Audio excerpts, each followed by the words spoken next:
Support WrestleTalk! Give us a subscribe. Commentary tables everywhere, title changes everywhere, and matches everywhere. So many matches. I'm Ollie Davis and this is WWE Summerslam 2017 in about 4 minutes. Well, I'm gonna try in 4 minutes. It was a long show. WWE's next big thing, Jason Jordan, was pinned by The Miz in the pre-show's opening 6-man tag. Thankfully for his push, hardly anyone was in the crowd to see it. Just 6 days after losing his Cruiserweight title on Raw, following a division-dominating reign for over half a year, Neville won it back from Akira Tozawa. Which begs the question, why take it off Neville in the first place? The Usos and the New Day didn't just steal the pre-show, they arguably had the match of the night. A terrific fast-paced tag match full of twists, turns and Biggie being splashed on the ring apron. The Usos became the new tag team champions after kicking Big E's face off. After a weird interlude where Shawn Michaels danced like a sexy Colonel Sanders, which I may or may not have hallucinated, John Cena took on Baron Where's Your Briefcase Corbin. They had no chance at topping the terrific match that came before, and Baron's loss caps a terrible week for the Lone Wolf. Natalya had a huge upset win, making Naomi tap in the sharpshooter, and despite Carmella's repeated warnings, James Ellsworth didn't cash in her Money in the Bank briefcase. Then began the big lull, with Big Cass and Big Show. After a long Enzo Amore promo, where the crowd didn't even pop for their own city, mine is England by the way, Smack Talker Skywalker was hoisted up in the air in a shark cage. Big Show's selling of his broken hand was impeccable here, but it's hard to appreciate the nuance of his performance when Enzo strips down and oils himself up inside the shark cage above him. The now lubricated Amore managed to slide through the bars, only to be big booted in the face by Cass. This had very few redeeming features. Rusev attacked Randy Orton from outer Bulgaria as the Viper entered the ring, but the pre-match beatdown did nothing, as Orton hit a great-looking RKO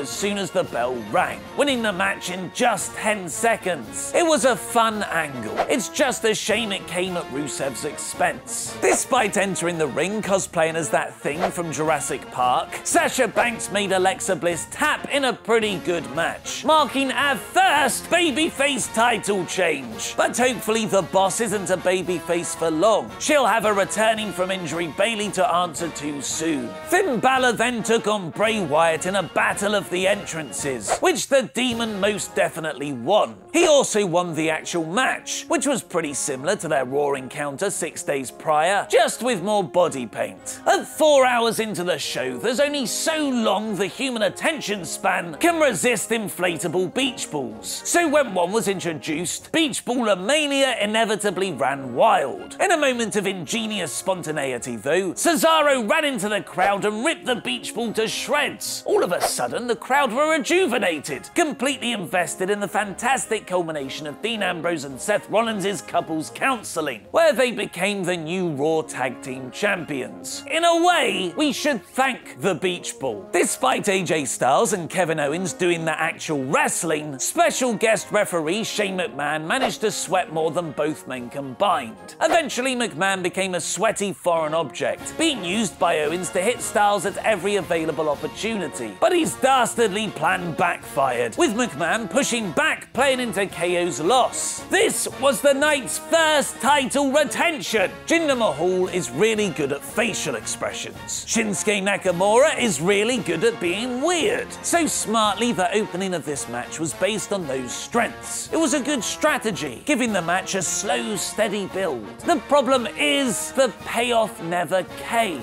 Jinder winning suddenly after some very limp Singh Brothers interference. This did nobody any favours. The main event, however, was brilliantly structured, elevating all those within it, apart from Samoa Joe, who was just there to choke people out every now and again. It's best described by Michael Cole with this actual line that came out of his mouth. Let's put this in perspective. These are huge men. Roman Reigns spearing Brock Lesnar into the timekeeper's area, Braun Strowman power power slamming Lesnar through 2 commentary tables. 5 minutes in and Brock had already filled his bump quota for the year. But best of all was still to come. Strowman lifting the 3rd commentary desk onto Lesnar. 1, 2, 3, the table is your new Universal Champion. Cruelly, the referees never counted the table's pin, but the seed had already been planted. With Brock taking all this punishment early on, maybe he is losing the title. Strowman getting over huge, and 29 Superman punches later, though, Lesnar managed to pin Reigns to retain.